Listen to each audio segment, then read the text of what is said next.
Hello, fire. This is Elijah Keating from WisdomSeekers.net. Please go check us out. We are a good group of readers. And this is Fire is Aries, Leo, and Sagittarius. It's for April 7th to the 13th, 2019. And the last time I read for you, it was still March. Just one day of March, but it was still March. So the first card that I pulled for you was Change Your Focus. And changing your focus often will alleviate a number of negative events. If you see things from a different perspective, it changes the intensity of what you're going through. If you can move on and see things from another angle, it does indeed change a negative into not necessarily a positive, but something you can deal with, something you can grow with. So the very first card is the Hangman. And the Hangman, well, nobody really likes the Hangman. What it suggests is that it's time for you to slow down and take some time. There's not much you can do at this moment until that which is happening that you don't know about catches up to your reality. Once that happens, then things will shift and change. The Hangman does suggest that you will achieve what you're looking for or better, but it doesn't say that, but it does say you have to be patient to get there. And the Queen of Swords is what comes next. And as a mature woman, because she's highly emotional, as a mature woman, she's a good person. As an immature person, somebody who's highly emotional is basically exhausting. So as a general rule, though, I read this energy as intuition. And it is a very positive, high-ended intuition because the energy comes to you. So while you're being patient, listen to what your intuition says to you. And the reason that it's a very high-ended intuition is, and then it comes to you, is you have to have a quiet mind for it to come to you. Otherwise it doesn't work. And that's what makes it so powerful. The quiet mind is a major step on the path to to being fully enlightened. It's not the only step. There's many more, but it is one of the major steps. And what's behind us, and this is the second major arcana, is the Devil. And what this is saying, because it's behind you, is that you've looked at your demons, you looked at your evil energy, and there's no such thing as evil, I understand that. But that which your ego has perpetrated and made you think or feel that you're not quite good enough, or that you've done evil things or negative things, it is time to look at that closely. And of course, since you are in your core a piece of the universe or the God or the all-seeing or the all-being, whatever you choose to call it, it doesn't really matter. Ultimately, it's just one energy. Because you are a piece of that energy, you are innately positive and good. Your ego might not be. Your ego may get you into mischief or get you to do things wouldn't be the best for you. But that is not who you are. That is not your soul.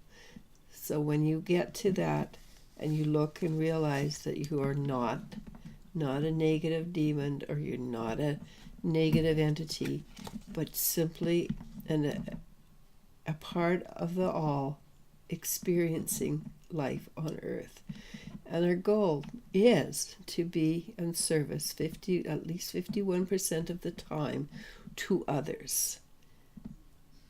So even though we have it is just we're just a stage. We're just watching things on a stage, front row seats. Doesn't mean we do not try our darndest to be that which we deem positive and pleasant. But it also means if you don't make it, don't beat yourself up. It just makes it harder on yourself. And the next card, that which is just below us, is suggesting that things are coming to a head. Things are changing and shifting. And what we want will soon be arriving. And remember, this is simply 1 week out of 52 weeks, for instance. It's not the complete. So if it doesn't happen this week, it will happen very soon afterwards. And the next card is Six of Cups. And the Six of Cups is a card that suggests, well, here, this is where I was saying, change your viewpoint. Change your viewpoint. Make sure that you see things in a brighter color, more brilliant than it has been. Because living in a dark energy just brings you down, takes longer to accomplish what you truly need, and just leaves you feeling down. And what does that mean? The Two of Swords is what's directly in front of you. And the Two of Swords is a card of courage, a great deal of courage. It's also a card of moving forward in balance. And at this point in the reading, you're not sure how you're going to move forward. You're not sure how you're going to do it. But maintain in your mind the idea of that you are going to do it. And you're going to do it well. When you get to the end point, it may possibly be that it is much better than you have originally envisioned. So, though at this point you're not sure how or where or why, just do it. Maintain your power points. And what's going to happen? Well, it's going to be exciting. This is the Ace of Swords. And the Ace of Swords is a card that suggests that your subconscious is allowing new energy to come, new thoughts to come up to the surface. Why? Because well, look at the sword. It's got little lines on it that are being cut. All those little lines have been holding down that which you've tried to hide from, or not believe in, or not understand, or not clear up. But when it does, you know how a bottle that's been held under water suddenly pops to the surface? It is not easy to predict which way it's going to go. It goes all right, until it calms down. So for this week, things may be a tiny bit chaotic. Not terribly much, but a little bit. And the last card is the Fool. And the Fool is a wonderful card. So all the things that you've been dealing with this week are bringing you to the point of a brand new journey. New journey in that anything is possible, which is what is wonderful about the Fool. You're supported by your angels and guides. And remember, this is a free will universe. Ask for help every single day. But you have so much in your future to understand, to grasp, to become aware of, which you didn't have before because, well, you change your point of view is for one reason, and that opens up a huge vista. And while you're doing this, be giving to others and receiving yourself.